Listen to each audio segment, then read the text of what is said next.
Hello, everyone, and welcome to episode 30 of Six Figure Live. My name is Ben Hartley, and today is, drumroll please, Q&A Friday. I freaking love Q&A Friday because I just get to talk to you guys, and that's my jam, is just hearing from you, answering questions, talking a little bit. We'll see. We got one person in here. What's up, one person? How's it going? Give me a little two people. Hey guys, what's up? Ben Adams. Get to work, Ben. So we're here at the Style and Story Creative Office in Columbus, Ohio. It is Friday, which means that, well, Ben's out. Steven would be out. He's got a premiere date. He's presenting images to a couple today. They're coming into the studio and getting everything for the very first time. Justin's here. Sometimes I work from home on Fridays, but today I came in to kick ass, get some stuff done. And so the way that Q&A Friday works, you guys, ask questions, write them in the comment section. Any question that you could possibly ask, use this as an opportunity. I already have a couple questions that have built up from some past people who've messaged me, emailed me, and so I figured I'd start with those.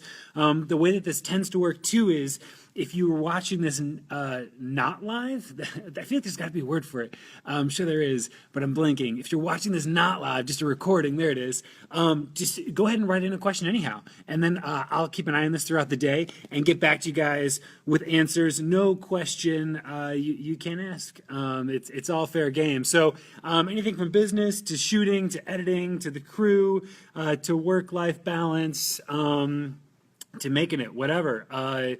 We're going to jump in. So here's the deal. I'm just going to skip the intro video. What? Yeah, skipping the intro video, and we're going to dive right in to a couple questions that we had. So this question actually came to the Abundance group.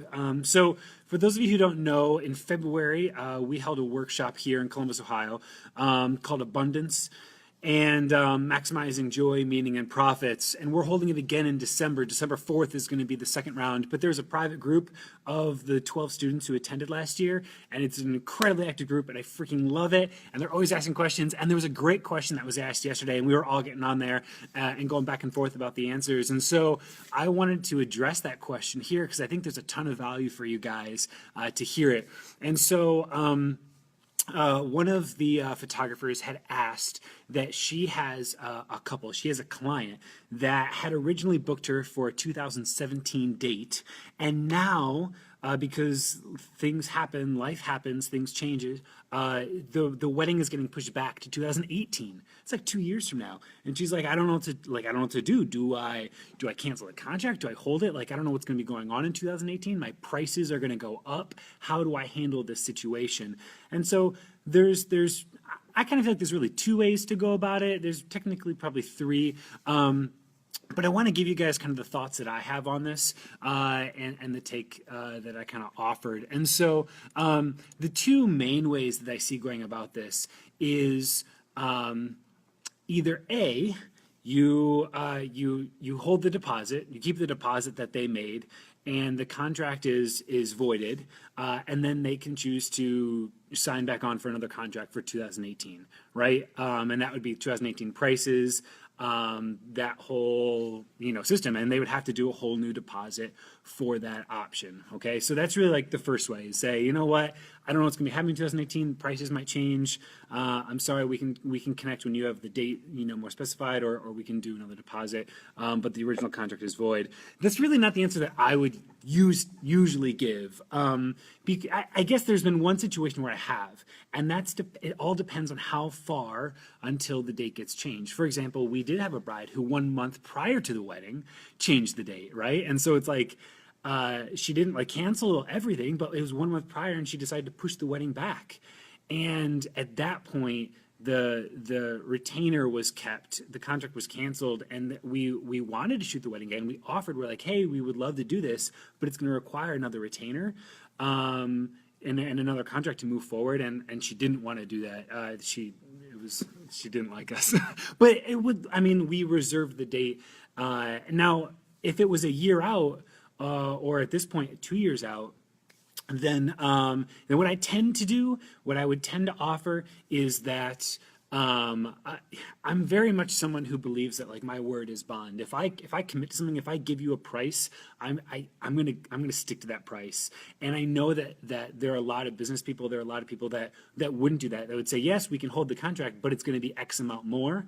And I just have a hard time doing that. I feel like for me, the long term win is my word rather than an extra $500, because really, how much are your prices going to be raised, right? Like it's just, let's be real, if you are going to raise them. And so for me, I'd much rather say, you know what, let's do that. We're far enough out.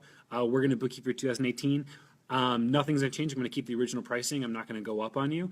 However, the only thing that I would ask in addition is an additional 1,000 down, right? That will continue to go towards the balance. Now they've paid, let's say, 1,000 down up front.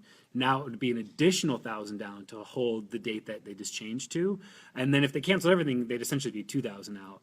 But I just want them to re-up the commitment, but not necessarily pay me more entirely. And so that's really the thought process I have. And plus, it's a 2018 booking, which if you're a full-time photographer and you know you're going to be doing this in 2018, well then that's one more booking to have. And the final thought that I gave was, if you decide to cancel it, right? If you decide to go in a different direction, and say, I don't know what's going to happen in 2018, that's fine to cancel it, but then don't come complaining in 2018 that you don't have enough bookings, right? Because you just had an option, and you just had an opportunity for a booking, and you walked away. So that'd be my only thought. Let's see what people are saying here. I watched yesterday all the videos I missed. It was a marathon. Dude, Thomas, I know, man. So many people used to watch on the personal page, and they're not getting notifications. You guys, you got to go in, and if you want to get notified daily when I go live, because I'm trying to aim for 1 o'clock. Sometimes it gets around 1:30, maybe noon. It just depends if we have meetings. So go into your notification section on Six Figure Photography and make sure that you get all notifications so that you know when we're going live for you guys. Hey, Carrie, what's up, girl? People are cheap in Denver, bro. They think $50 per photo shoot is expensive. I disagree with you. I'm so sorry to say this, man. I love you, Zeke. Thanks for hanging out. But people aren't just generally cheap in Denver. The reality is you have people who are cheap, and you've got people who are willing to invest and who want value. And I think it's an easy out. It's an easy excuse to say that. But I just don't think it's true, man. We built our business in Bowling Green, Ohio. Bowling Green, Ohio, by the way, is the location of the National Tractor Pulling Competition. It has a population of like under 30,000, and we built a six-figure business there in under 2 years. And people are willing to pay if you're willing to do two things. You have to do two things in order to get people to pay. Number one is you have to understand your own self-worth. And number two is you have to provide value to every freaking person that you encounter, like way more value than what you're asking in return. So sorry, I'm just going hard. I'm going hard, man. Okay, cool. Next question. Raymond says, why are they paying an additional deposit? They're paying an additional deposit, Raymond, because now there's another date, right? They're changing you. They're changing, like, okay, so if the original date was in 2017 and you took a deposit for that date, and now they're coming at you and saying, you know what, we're going to push the date back to 2018. Well, now I want a further commitment from them. If I'm going to now go and hold that next date, I just want to make sure that they're not going to keep changing stuff. I want them to understand that there's a consequence. I'm not going to charge them more money, but now there's a consequence that says, hey, I need you guys to re-up this commitment and pay an additional 1,000 down, because now I'm going to hold that date for you.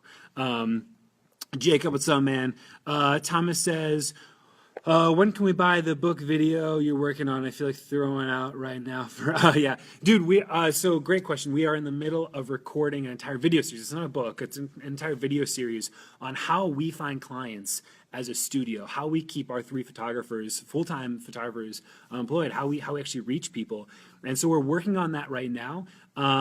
Cole, he's one of my best friends, and SEO Genius is in the middle of recording the SEO portion of the book, and it's going to melt your faces. It's so freaking good. This is how we are #1 for Columbus wedding photographers. We're on the first page of Google in so many terms. Actually, I think we're on the first page of Google like 3 times at this point. But he's putting together his section on SEO domination right now. So I just actually got chapter 2 from him recorded, and he's pumping them. So he's pumping those out as we go, and so we'll get it to you guys as soon as we can, man.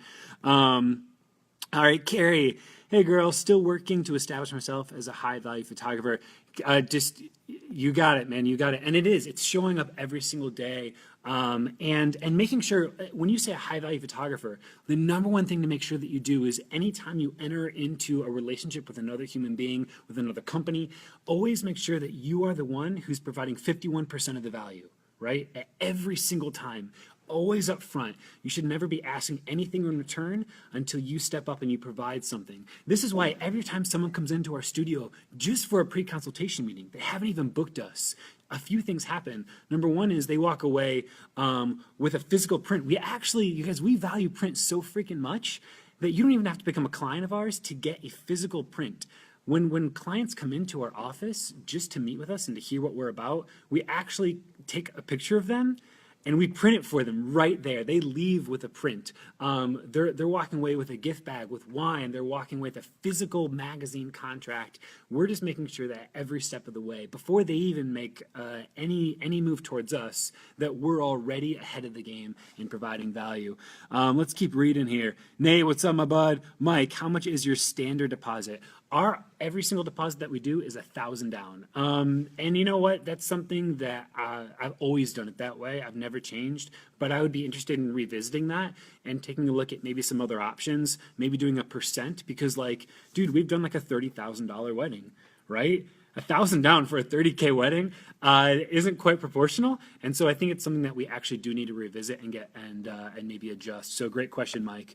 Raymond says, I gotcha. Sorry, man, I wasn't trying to out you. Sometimes I get fired up about things, and so I appreciate you letting me go to town there. It wasn't really I wasn't gunning for you, but I appreciate it, man. Jill says, Ben, do you memorize everyone's name in the wedding party? I'm trying to figure out why everyone in the wedding party doesn't trust me and is always knocking what I do. It really brings me down, and I wish they would like me like the bride and groom do. Great question about bridal parties, because a lot of times we form this really great relationship with the bride and groom, and then we step into the bridal party, and sometimes maybe it's because of alcohol, maybe it's because people just want to have a freaking good time and they're just like throwing out shit. And so there's a couple thoughts that I have. Number one is really make sure that when I step into a room, when I step into actually seeing the bride and groom on the day, we really are tight, like genuinely tight. And that is the entire, value system and touch point at every point along our time together leading up to the wedding. I'm never just showing up to a wedding and meeting a bride for the first time. It just doesn't happen. And so when I show up, it's not like, hey guys, I'm the photographer. It's like people run up to me and the bride hugs me and the groom is like, we're doing bro hugs and it's like having a great time right off the bat. And people see that. They see that I'm not just a vendor, right? That this bride didn't just hire a photographer. She hired Ben Mother effing Hartley to shoot the wedding and to be her friend. And people respond to that. The next thing is you just gotta, you gotta roll with the punches. You know what I mean? And it's just one of the things that look, people sometimes people are just assholes and they're just want to have fun, or they're drunk, or they're just goofing off, and so you have to be able to dish it out as much as and take it, and so it's throwing stuff back, it's having fun, it is a back and forth kind of a thing, but certainly work towards right off the bat showing that you actually care about them, right? So one of my favorite pictures on this note, you guys, my favorite photograph to take is of all of the girls, because I'm usually with the girls to start.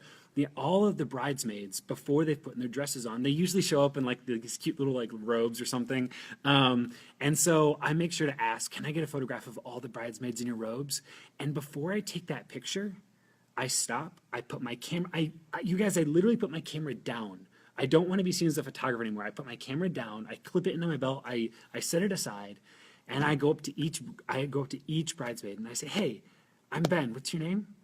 And she tells me, and I tell her name back, looking her right in the eyes. I'm like, this is going to be and I go around and I say each person's name. And at the end, I go back down the line one more time and I tell each girl her name. And I just say, hey, I'm going to work really hard to get your girls' names on. Just give me some grace. And then we start taking pictures. But just be so freaking intentional. And you know what? You might be the timeline might be crazy and you might not think you have time, but you do. You really have, you can't afford not to do this step. when you have their attention, when they know that you care, you're just going to have so much more exponential time going into it, and patience. And then all of those bridesmaids, you guys, who needs assistance? When you have 10 bridesmaids who love you and know that you're out there and trying to make them look their best, and you're just a person, they're going to be trying to help you at every angle, right? Hey, Ben, can I help hold that light for you? Like, yeah, bridesmaid. Yes, Sarah. Of course you can. By the end of the wedding, we literally will have like a montage of people who are there to support us as the photographer, only because, again, we've shown up and we've provided 51% of the value up front. And that simply has come just from interaction. And then going back one last time, just, just take it.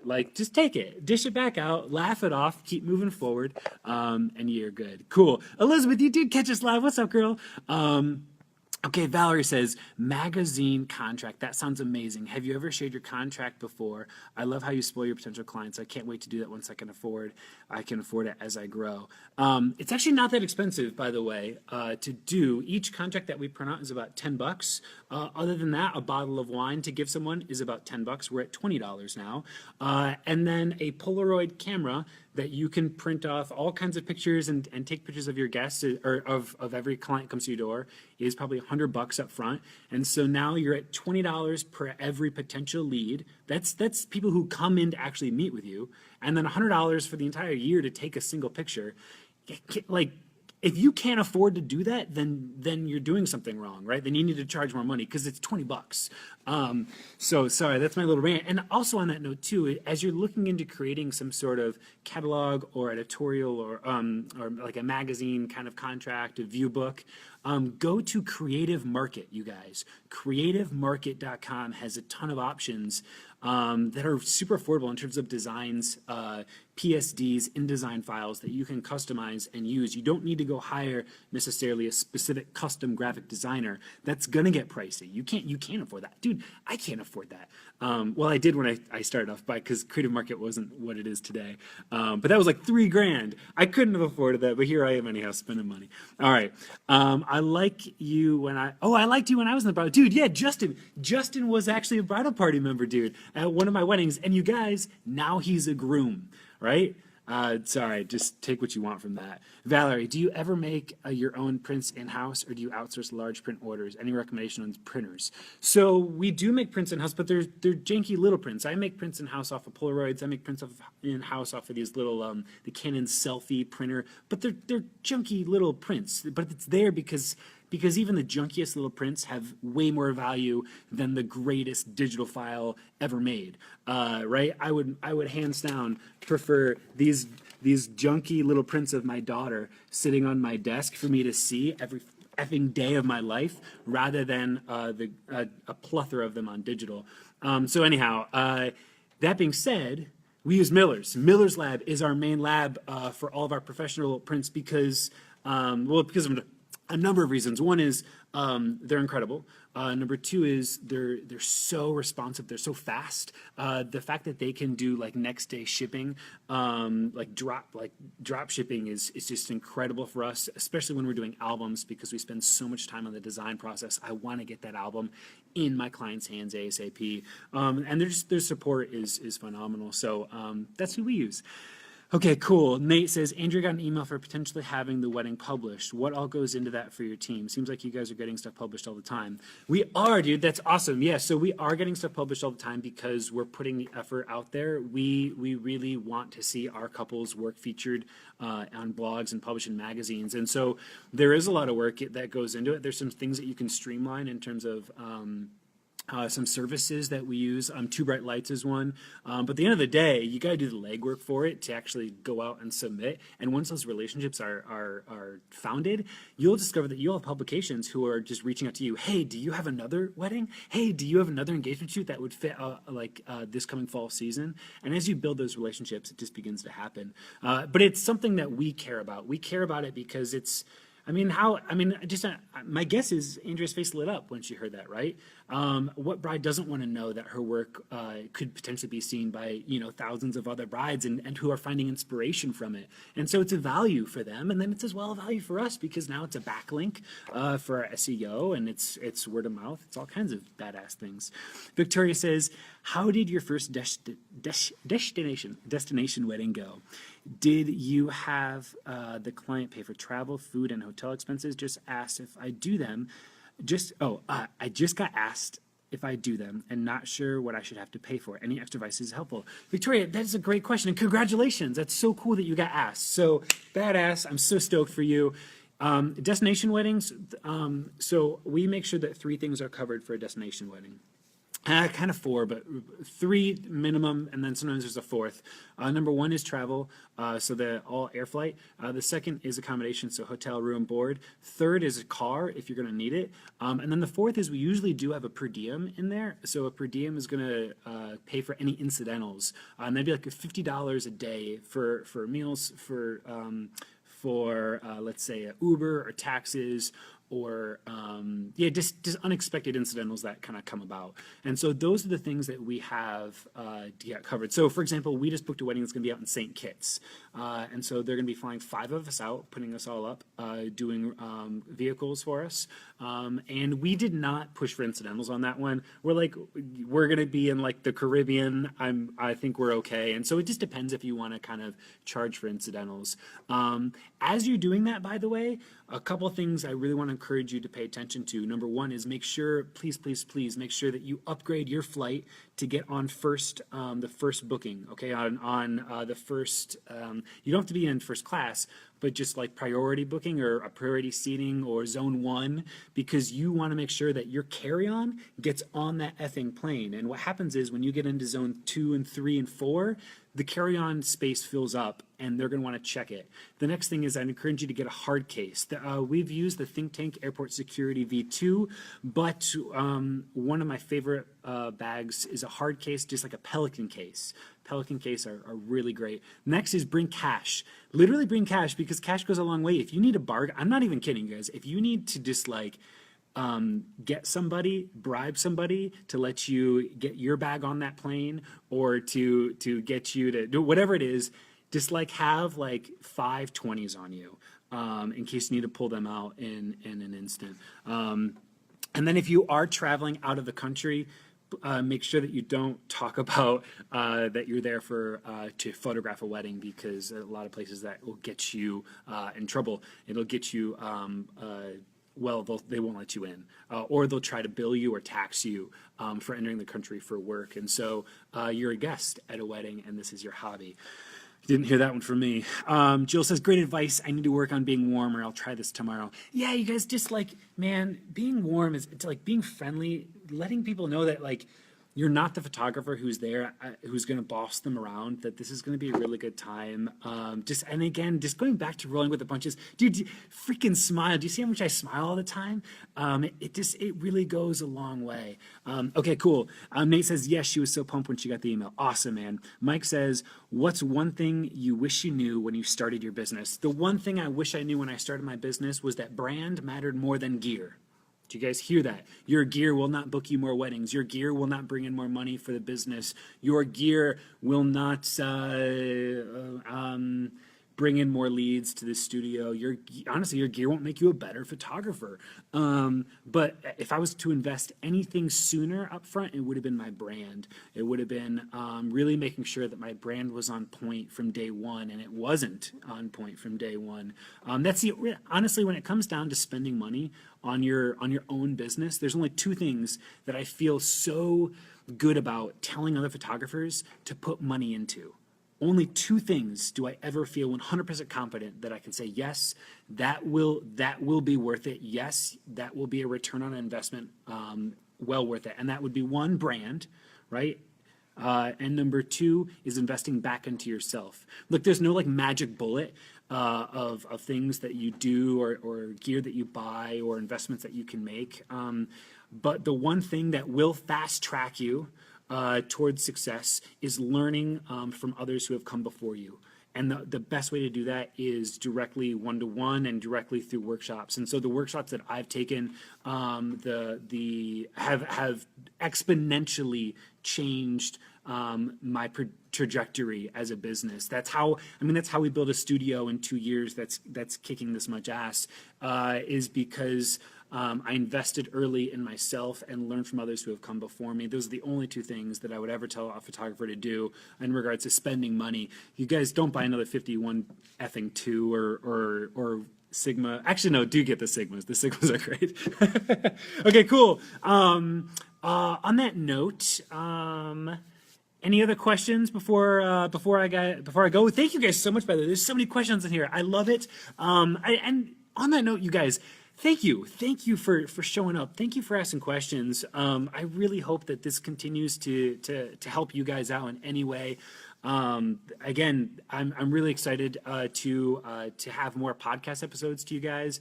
We've just been building out a whole list of new speakers, new interviewers for the podcast. So I'm stoked about that. We're gonna keep hustling on this product for you guys in regards to how we get booked up. And Ryan quickly says, how stoked are you to speak at Mystic? By the way, Lace and I will be there. Dude, I am so stoked to be at Mystic. By the way, so I'll be speaking at Mystic 2017. I'm going to be speaking at United. That's going to be this year. I'm going to be speaking at Canada Photo Convention here coming up in like October. And so all these opportunities are, I'm you guys, this is where I get my energy. I get my energy from you. I get my energy from stepping up, and it's a little tricky because I'm just looking at like this little camera here. But when I'm in front of people, man, my level just goes up to here. And so, dude, to be able to stand in front of a group of photographers and to come back and say and to show and to give is it just means the world to me. Because for many of you who know my story, I was told to not enter photography. I was told, don't become a photographer, that I will only bring the industry down. And that is what motivated me. That is what has driven me forward to build this studio up, and not just to build up my own studio, but to help you guys build up your own. I couldn't stand the idea that the words would be spoken to me that I would bring the industry down. And so I've just been doing everything in my power to become a force that gives back to you guys in every way I can. And so to be at Mystic and do that is it's incredible, especially with the other speakers. Goodness, dude, do you know what? You know when you're in a good situation is when you walk into a room and you look around and you're like, dude, why the hell am I here? Like, look at all these other guys, look at all these other photographers, look at all these other speakers. That's how I feel when I'm at Mystic, man. The amount of talent, the amount of people who care about this industry and care about their clients, it's just incredible. And so it's a really great group to be a part of. I'm glad you're going to be there. Okay, cool. SEO book, 2 months, 6 months. The SEO is going to be a separate chapter, a separate section of the video course there, Thomas. Jacob says, where are those? I want to be there. I want to sign up. So Jacob, Mystic, just Google Mystic Seminars. It's going to be in Portland. Canada Photo Convention is, I'm going to be at the Toronto one. So Toronto, just Google Canada Photo Convention. United is in Arizona. Google United Conference. Awesome. Dude, haters are going to hate. And you know what's awesome about haters? As soon as you start getting haters, it means that you're doing something right. The first email that I got that said, like, eat a bag of dicks, Ben Hartley, I was like, yes, I am doing something right because I now have a hater. All right, you guys, we'll see you Monday. That'll be episode 31. I'm super excited, and we'll talk then. Bye, guys.